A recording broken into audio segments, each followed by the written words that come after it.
Okay mga kapadyak, pagkatapos kong magmotor, eto, balik padyak naman. Kahapon galing ako ng Rizal sa Tanay. Padyak ako, motor. Pili ko kasi yan eh. Ngayon, na-miss ko na ulit magbike. So, ito. Padyak ulit tayo. Sama ko si Airpat. Oh, shout out. Ayan oh. Oh, di ba? Rock and roll yan. Bagets yan. Bike muna kami.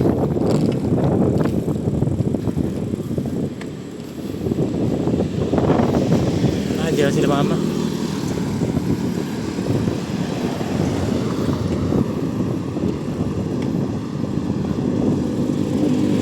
Sir.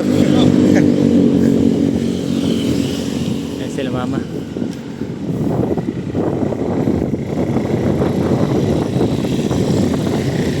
So ayun, destination namin ngayon Botolan lang. Hindi nakakayanin pag mag-iiba kami. Late na eh. Wala, na-busy ako. Naglaba kasi ako. Tamang laba ako guys. Hindi ko nga na paliguan tong bike ko eh. Yung motor ang pinaliguan ko kasi galing ng Manila ako. Maulan. Kahapon.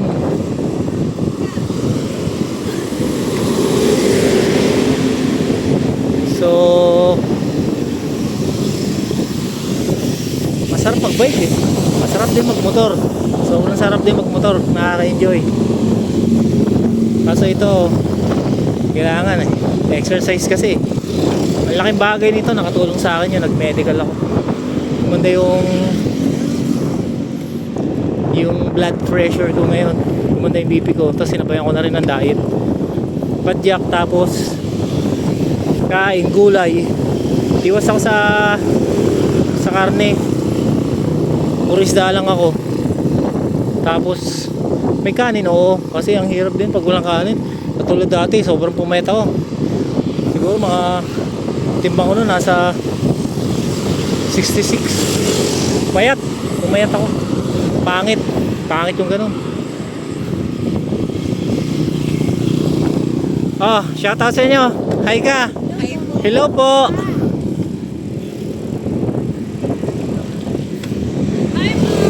Hi po.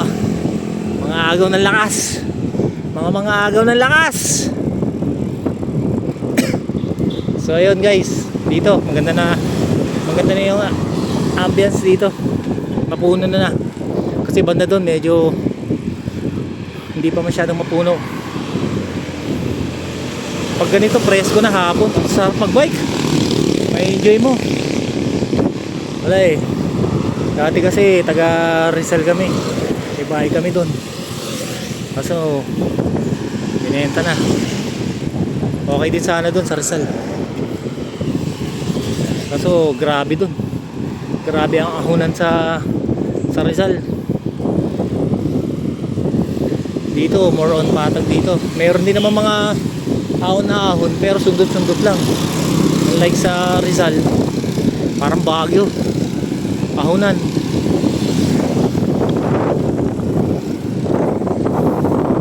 Ganda oh. Kung makikita mo dito, probinsya pa rin talaga.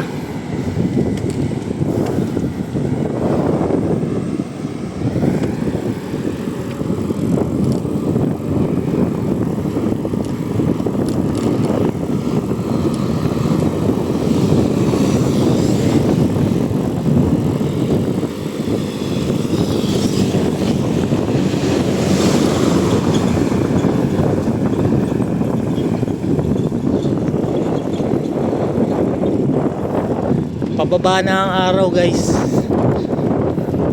Alright, so malulubat ako. Nakalimutan mag-charge.